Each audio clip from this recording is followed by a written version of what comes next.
I've been expecting you. Oh, forgive me. We haven't been formally introduced, have we? Well, my name is... Oh, but my name is unimportant, really. After all, you didn't come here to learn my name, did you? No. You came here because I am an expert on the terrors of the night. You've been admiring my library, haven't you?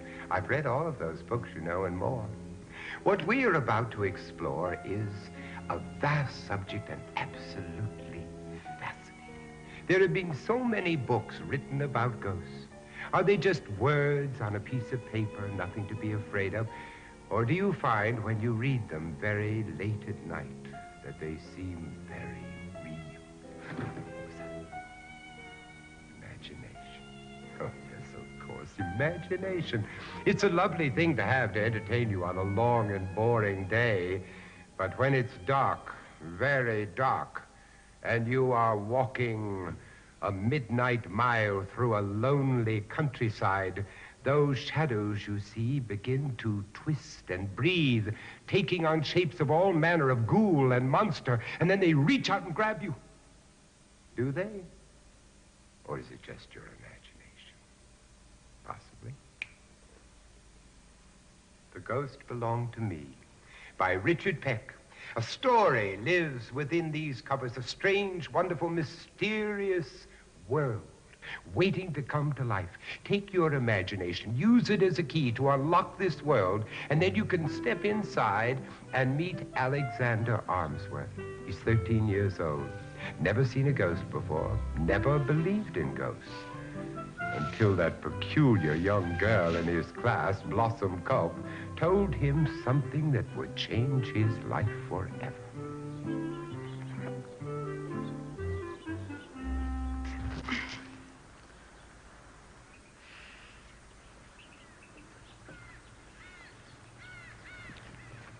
Oh, Blossom, it's you. Doggone it. I've got something to tell you, and you better listen. You got nothing to tell me that I want to hear. It's about something that belongs to you, only you don't know it. And according to my mama, what you don't know about could mean the death of you. What is it you wanted to tell me? My mama sees the unseen, and she can even see into the future. Well, maybe your mama should see a doctor. Now, Alexander, my mama says for me to tell you that she's seen the unseen in your barn. She did. She saw one of them halos, sure enough, right in your barn. I don't know why I ever listen to a word you say. Nobody else ever does.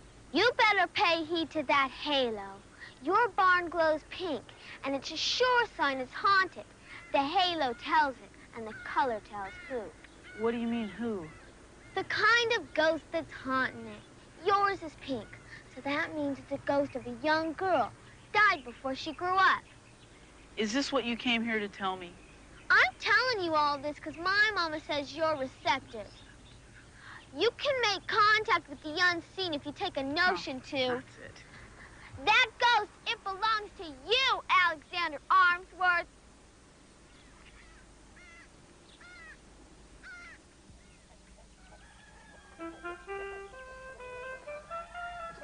Alexander was left with Blossom's outrageous suggestion about the ghost in the barn and his own imagination, or maybe, heaven forbid, a real ghost.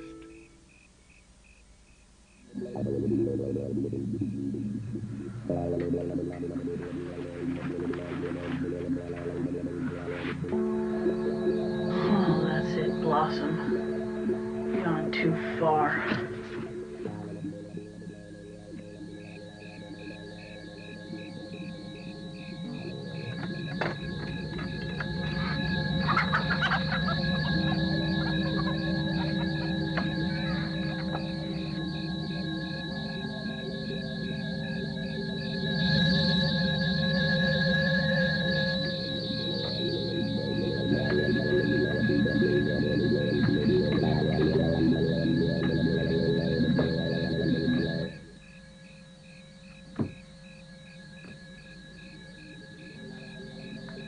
Blossom Culp, you outdone yourself. Come on out. Show yourself, or I'll wring your scrawny neck. Come on out. I know it's only you in there.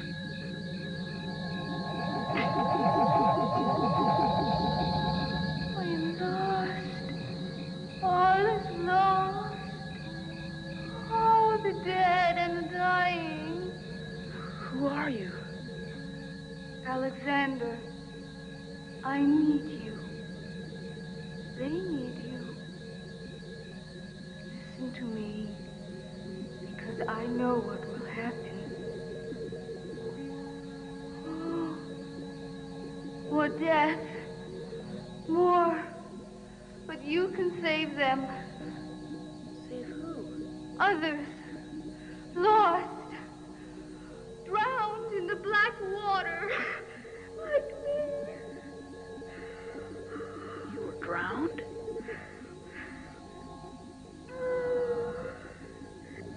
Holy mackerel. Save them. The bridge. The bridge is dangerous. The road leads to nothing. It leads to the bottom. Getting out of here.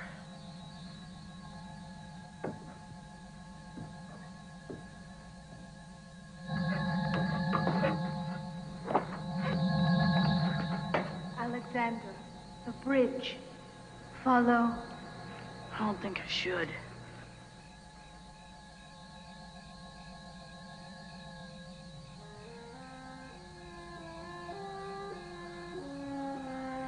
Follow.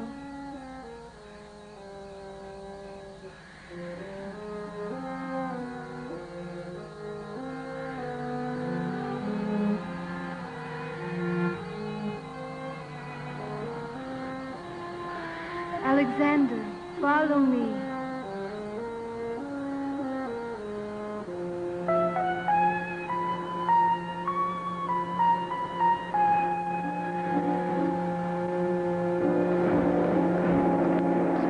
The river's up. I never seen it so high.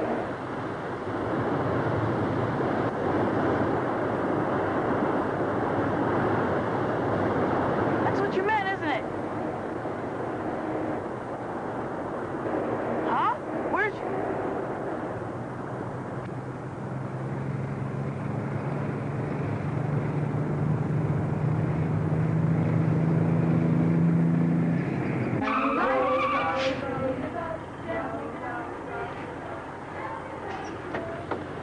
You crazy fool! What are you trying to do? Get yourself killed? I got a good The mind. bridge! What? It's gonna fall!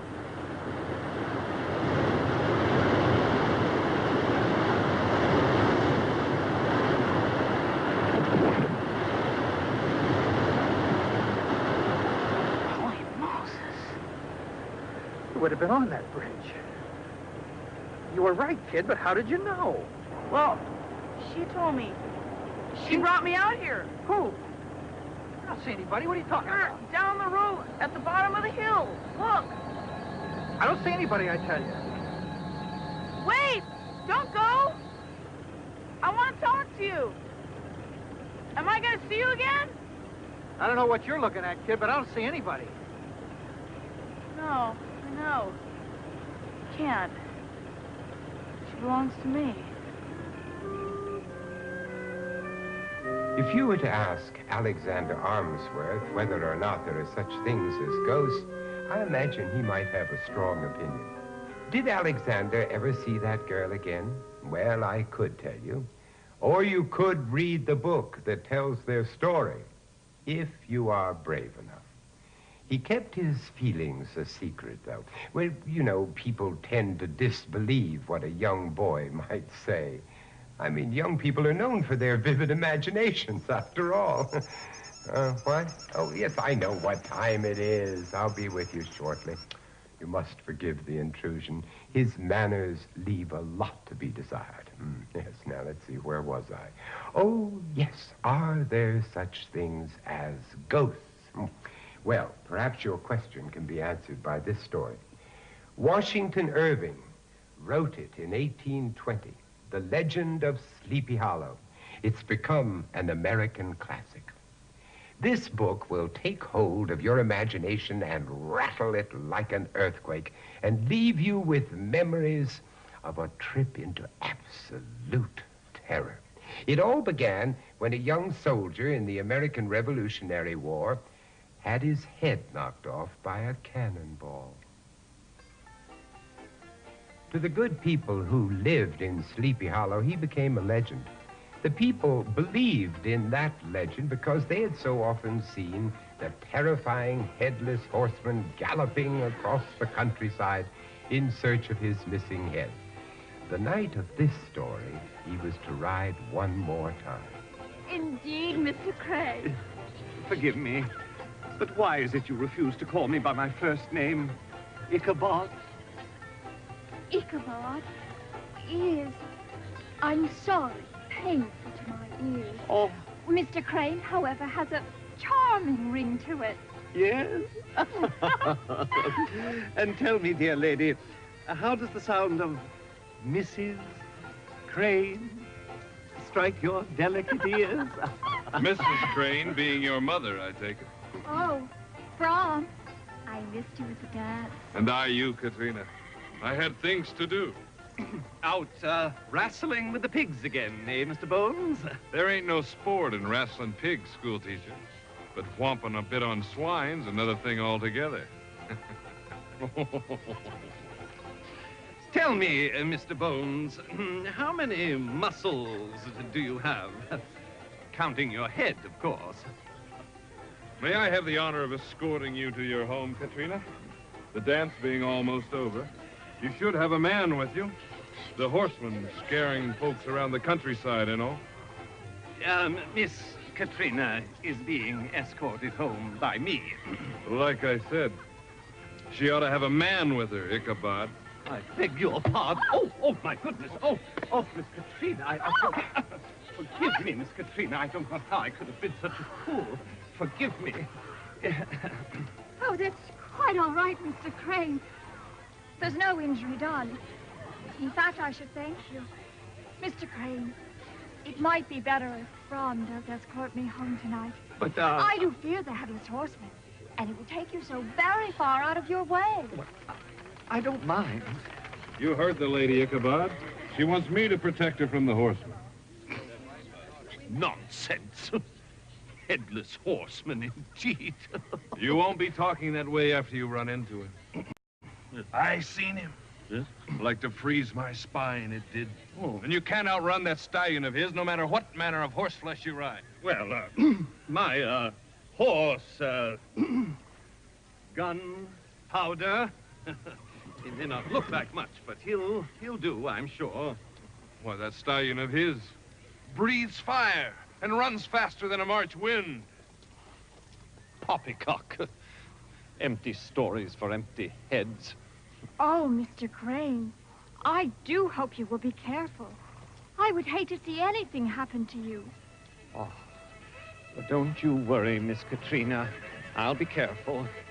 I can defend myself if anything should come along. Maybe you should leave right away before it gets too late.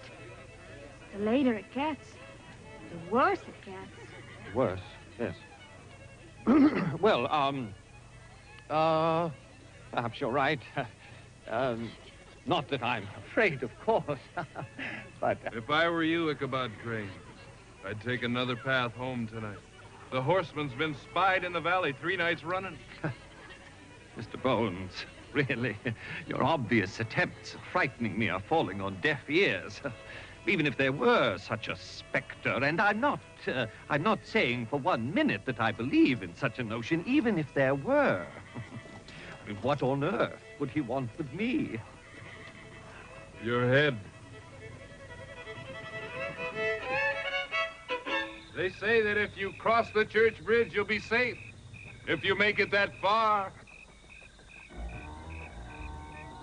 Oh, headless horseman, indeed. Can you believe such idiocy, Gunpowder? Perhaps a storm is brewing, old friend, eh? Maybe I shouldn't have left that party. Maybe I should have stayed and fought it out with that Brom Bones. Oh, who goes there? Oh, Rabbit, no doubt. Probably just a rabbit. Let's pick up the pace a bit, Gunpowder. I'd like to be across that church bridge before the storm strikes. What's the problem, old boy?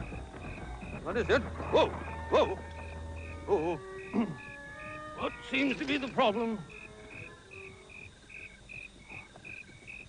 I got a rock in a shoe here.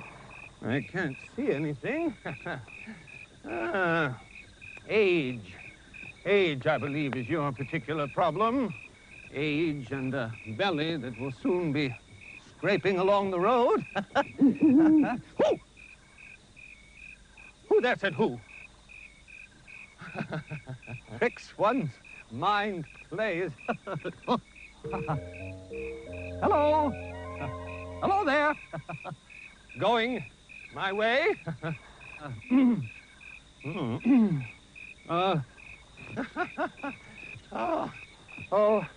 Oh dear. Oh my goodness. What am I going to do? Are you from around these parts? I've just been at a party over at Van Tassel's, and where are you headed? Oh, yes, let's go, Gunpowder. Oh, what's going to happen to me? Oh, I think he's getting closer. Oh, my goodness. Oh, he is following. Oh, my goodness. Oh, slow down. Oh, dear. Now, maybe if we just walk along. Oh, dear. And pretend that nothing's wrong. He's walking too. He's walking too. I don't know what this means. Oh, whoa, Gunpowder. My foot came out of the stirrup here. Oh, my goodness. I thought... Oh. My God.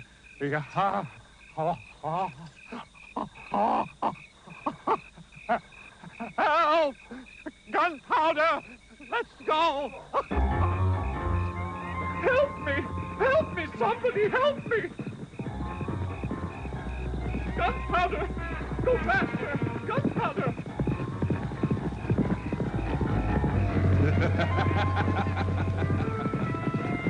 Please, let's make it! Oh, no! Oh, no! We've got to make the bridge, Gunpowder!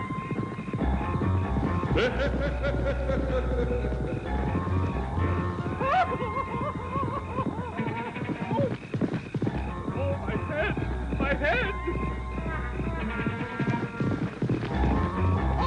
Oh, the bridge! The bridge!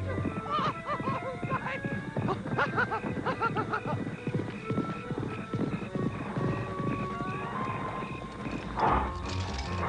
We made it, Gunpowder!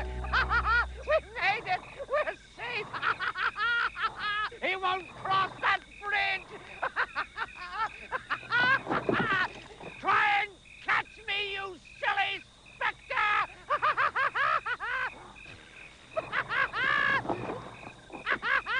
You silly spectre! We've made it, Gunpowder!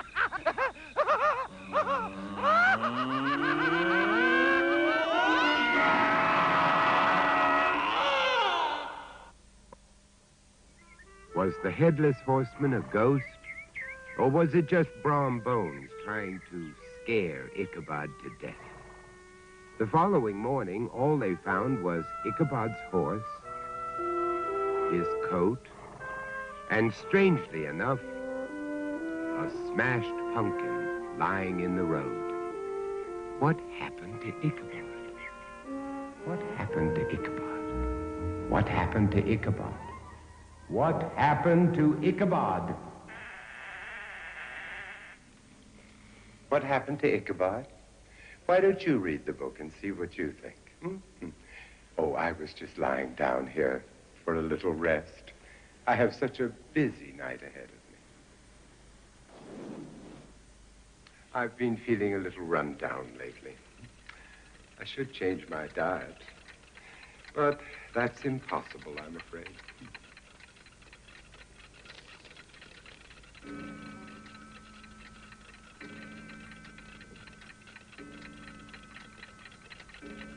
Midnight, my favorite time, the witching hour.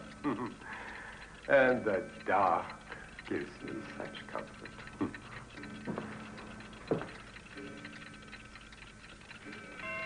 Thank you.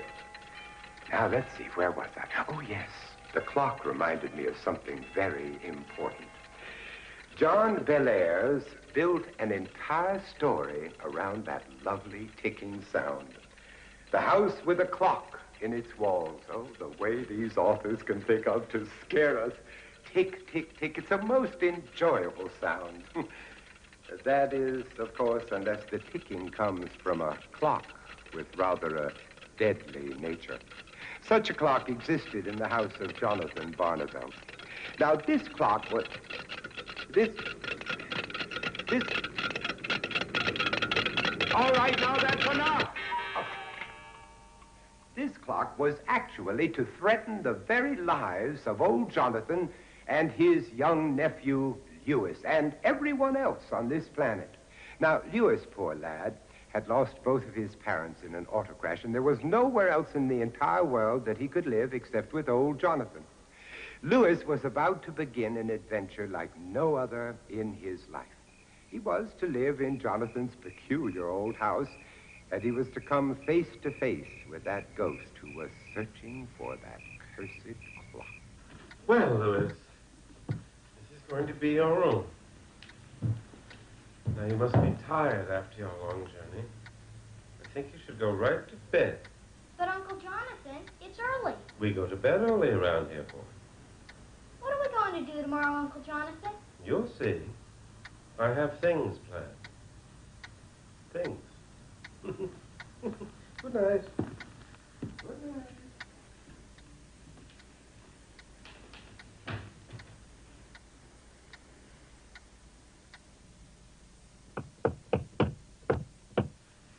Come in.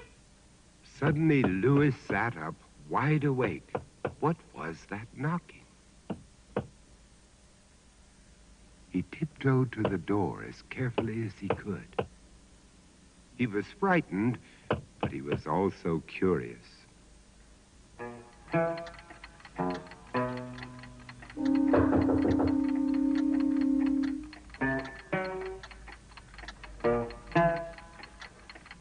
horrible thought came into his mind. Was Jonathan crazy? His parents had always warned him about crazy people. Lewis followed Uncle Jonathan all the way downstairs to the library.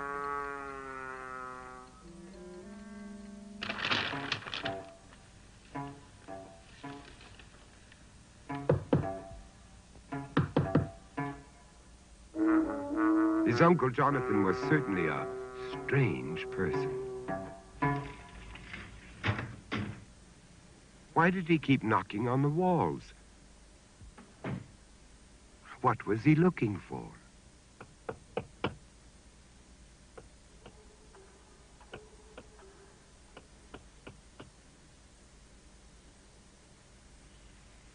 Yuck. I hope this isn't a distant relative. Yikes! A secret panel.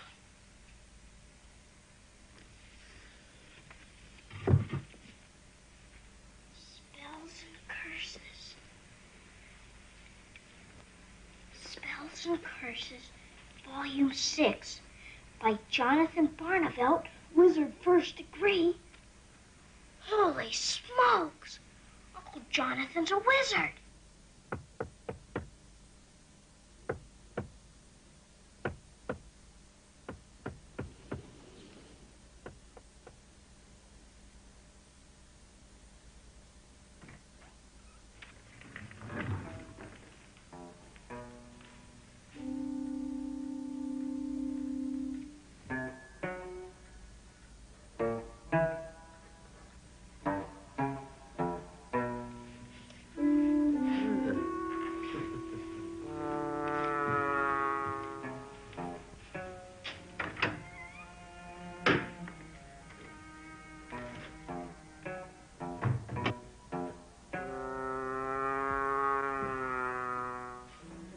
Now Uncle Jonathan was climbing up into the dark attic,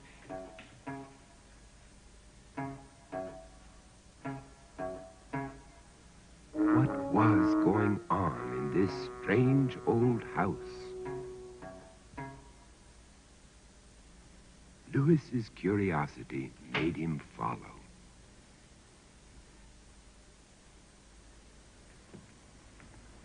Where'd he go?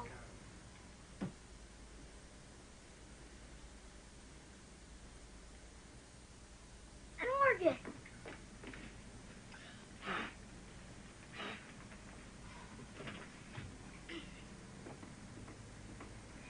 Do-do-do-do. This is great. Do-do-do-do. Yipes. Well, Jonathan's gonna kill me for breaking this old thing.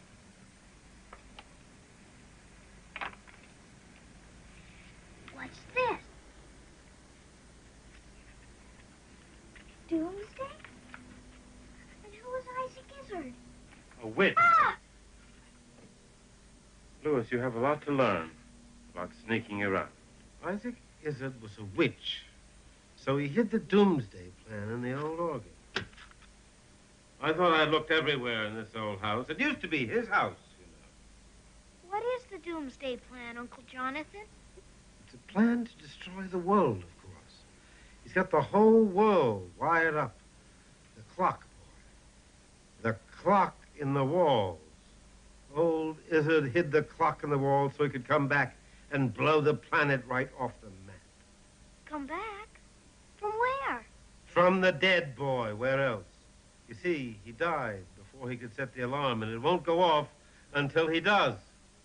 I hope. I was hoping that this parchment would lead us to where he hid the blasted thing, but it doesn't. Just like old Izzard, he is trying to drive me crazy. You saw me stopping the clocks. I do it every night, so I can hear old Izzard's clock ticking. Listen.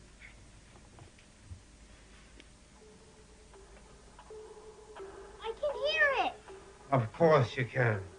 You can hear it all night long. That's why I've got so many clocks of my own. Rather hear them than that old ticker of Izzard's. I only stop him at night when I go to look for his. Well, why don't you just tear down the walls and get it? Oh, I could. I could. I could tear down the whole house and set it off by accident. Uncle Jonathan, I got a question about the books or stuff in the secret panel. I peeked. Yes, I know. Well, they say you're a wizard. Well, I am, as a matter of fact. I was going to show you those books and things before long anyhow. And my crystal ball. And here, my hand of glory. When the candle is lit, I can stun anyone so they can't move if they so much as look at it. So you'd better behave yourself.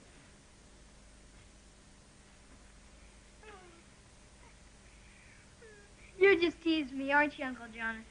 Although you really had me going there for a second with the witches and the crystal ball and the hand of glory and the doomsday clock. Yes. Louis, would you fetch me that tobacco barrel up there? I can't reach it. Abba, baby, Bachabi. Uncle Jonathan, what's happening? This is fantastic. I'm flying. You are a wizard. You are. Well, boy, I never met a wizard who lied. Maybe I am going to be a wizard too, Uncle Jonathan.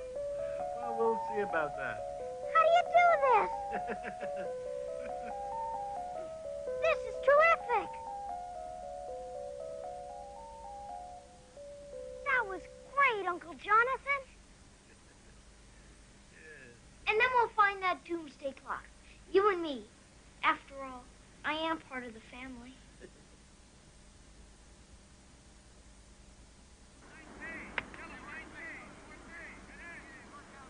Hello, Tarby. What you doing? What's it look like, Barnabelle? Does it look like I'm playing checkers, huh?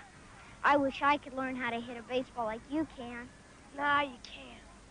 It's not something you learn. It's something you gotta be born with. It's a gift, Barnabelle, and I got the gift and you don't. You going trick-or-treating tonight? No, Halloween's for kids. Yeah, you're right. I guess me and my Uncle Jonathan probably just cast some spells or something. Maybe we'll eclipse the moon if we feel up to it. You're not only little, you're loony. What do you think you are, a witch or something? Wizard is the term if you want to be professionally precise. Yep, we are. It runs in the family. It's a gift.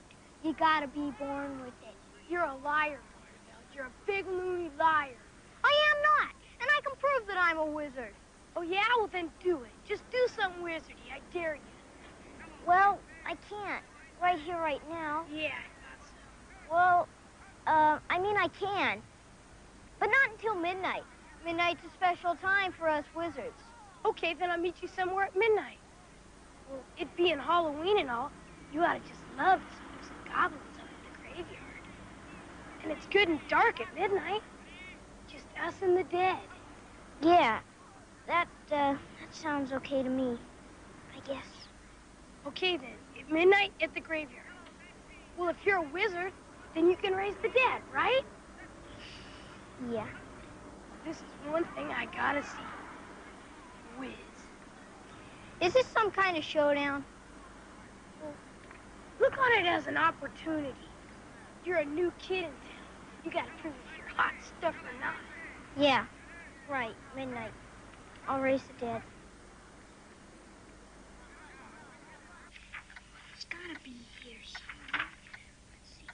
Levitation. Disappearing. Eclipsing the moon. Gee, you can't eclipse the moon. And I had to go and tell Darby I could raise the dead.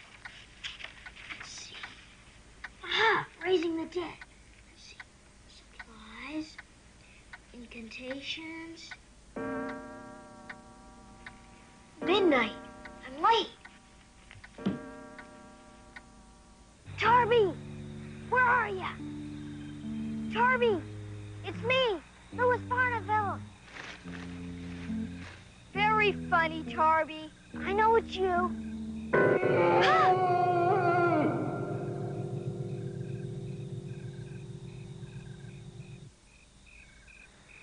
What kept you, Shrimp? Tarby, that's not funny. Well, I thought it was.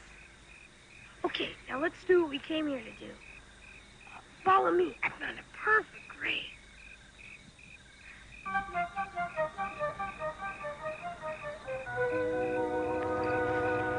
Hey, what do you think?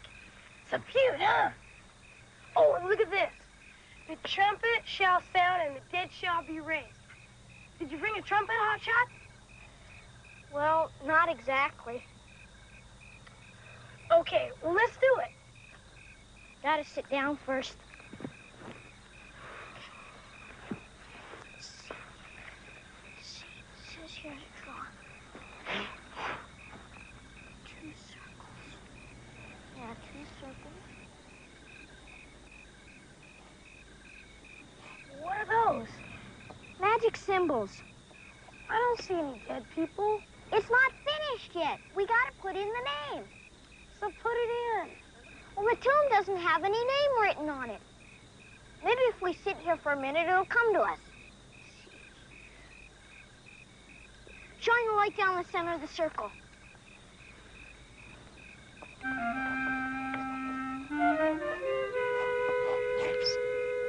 Where'd you get that from? I don't know. It just popped into my head. Now what, Wiz? Abba, Baba, Bacabed.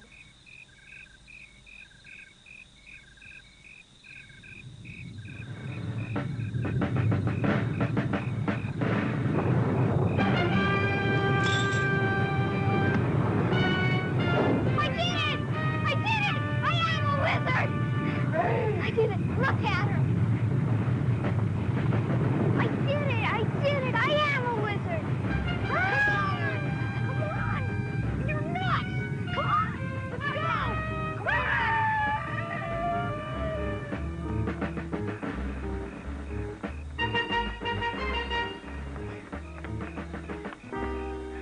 Come on! We'll get my uncle to help us. Are you crazy? I'm not going to your house. What's the matter? Are you afraid of him? No, I'm not afraid. I just don't ever want to see you again. I'm going to tell my mom on you. Uncle Jonathan! Uncle Jonathan, I just got to talk to you. Shh. It's louder than ever. But I just got ya. Please listen to that. It's been taking away a storm since just after midnight. Uncle Jonathan, I went to the graveyard and raised the dead. I guess I bragged a bit to Tarby. And he dared me to try it, so I did. And Uncle Jonathan, I did it! I did it! So you used my books, eh? And you raised the dead, eh? Yes, sir. You are part of the family. You passed the test. Then you aren't angry? No, you should have asked me before you got into my books and papers, but it's okay. Listen, the clock is having fits. So go on. Tell me, what did you do? Well, I did just what you put down in the book. But the tune didn't have any name written on it. And the book says it's important to have the name of the person written in the circles. Oh, you gotta have the name. So I just sat there and thought about it. And when the name came to me, I wrote it down. Selena. And boom, bang, out she popped. Selena? You wrote down Selena? Yeah, scariest thing I ever saw. Chased us out of the graveyard. Jonathan, what's the matter? Selena was the name of Mrs. Izzard. That's what's got into the clock. Now that she's free, she's going to want to set off the doomsday plan. You mean I raised Mrs. Izzard from the dead? It looks like it, kid. We've got to find that clock before Selena does. Let's hurry.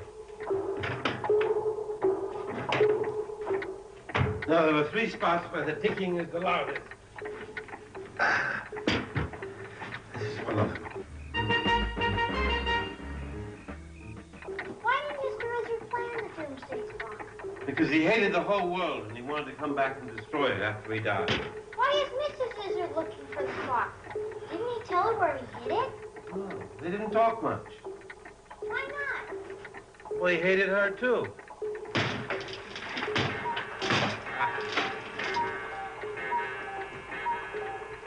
Not there.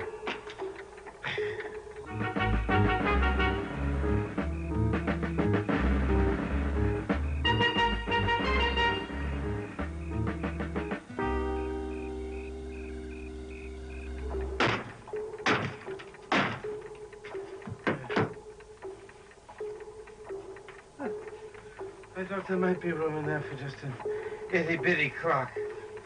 But no luck. If Mr. and Mrs. Izzard hated each other so much, why is she coming back to set off the doomsday clock for him? Well, it was theirs together.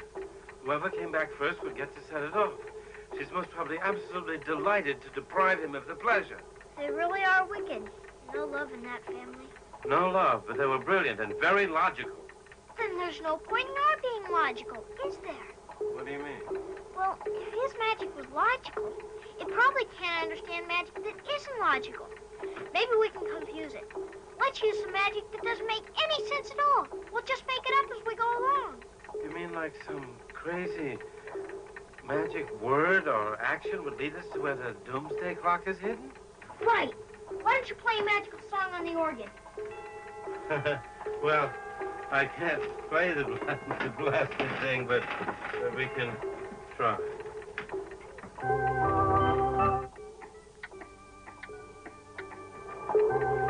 Take me out to the ball game. Aha! I got it. Baseball games are played on diamonds, and diamonds are a suit in a deck of cards. So what? This doesn't make any sense at all. Good. Then we're doing it right. Okay, magical cards, do your stuff. They're all the 8 of diamonds. What does that mean? That means that the number 8 makes no sense at all. Oh, tell me, mystical 8 ball. Louis. Where is the clock? Louis, I bought that in a toy store. It only says yes, no, or maybe. Where is the clock? Uncle Jonathan, it's in the coal bin. Well, I'll be jiggered. It didn't make any sense, but it worked. Let's go.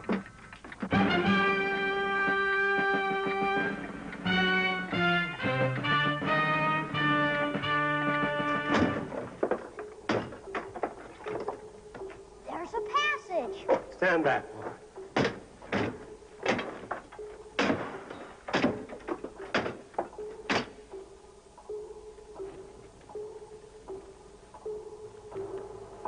The doomsday clock. In a secret passage. Now what? Those must be the wires that connected to all all the capitals of the world. Don't touch! Why? It might go off. I thought you said it wasn't set yet. Well, you have to dismantle it very carefully, like a time bomb. Now, it may not go off. On the other hand...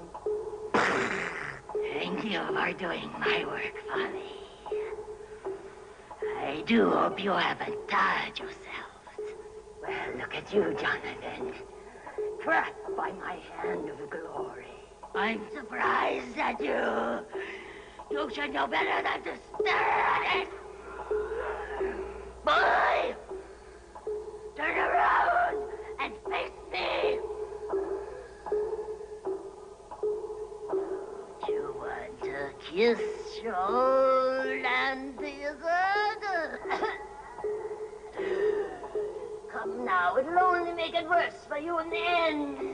Uncle Jonathan, what do I do? Turn around. And I'll let you watch what I do to your old fool of an uncle. Ah! And then it'll be your turn.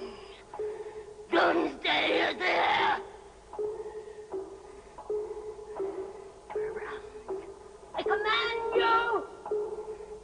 Turn around, I say. Stop!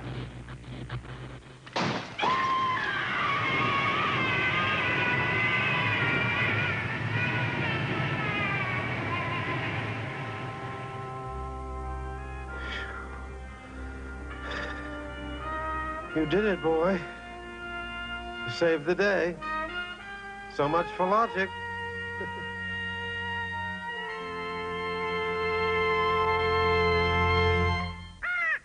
Hello, my beauty.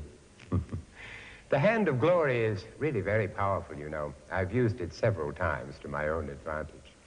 But what about Jonathan and Lewis? Did they live happily ever after? Or did Isaac Izzard return and do battle with them?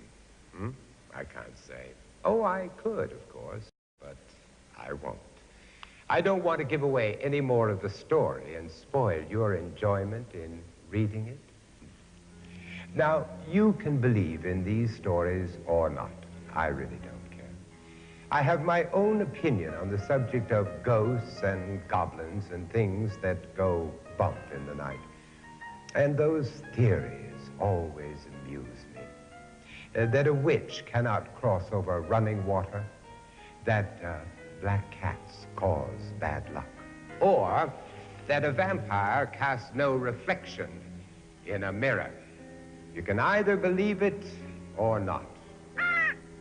I believe in all of it, you see. I must. Well, I really have to go now. I have to be home before dawn. Perhaps you would like to come with me. We could grab a quick bite.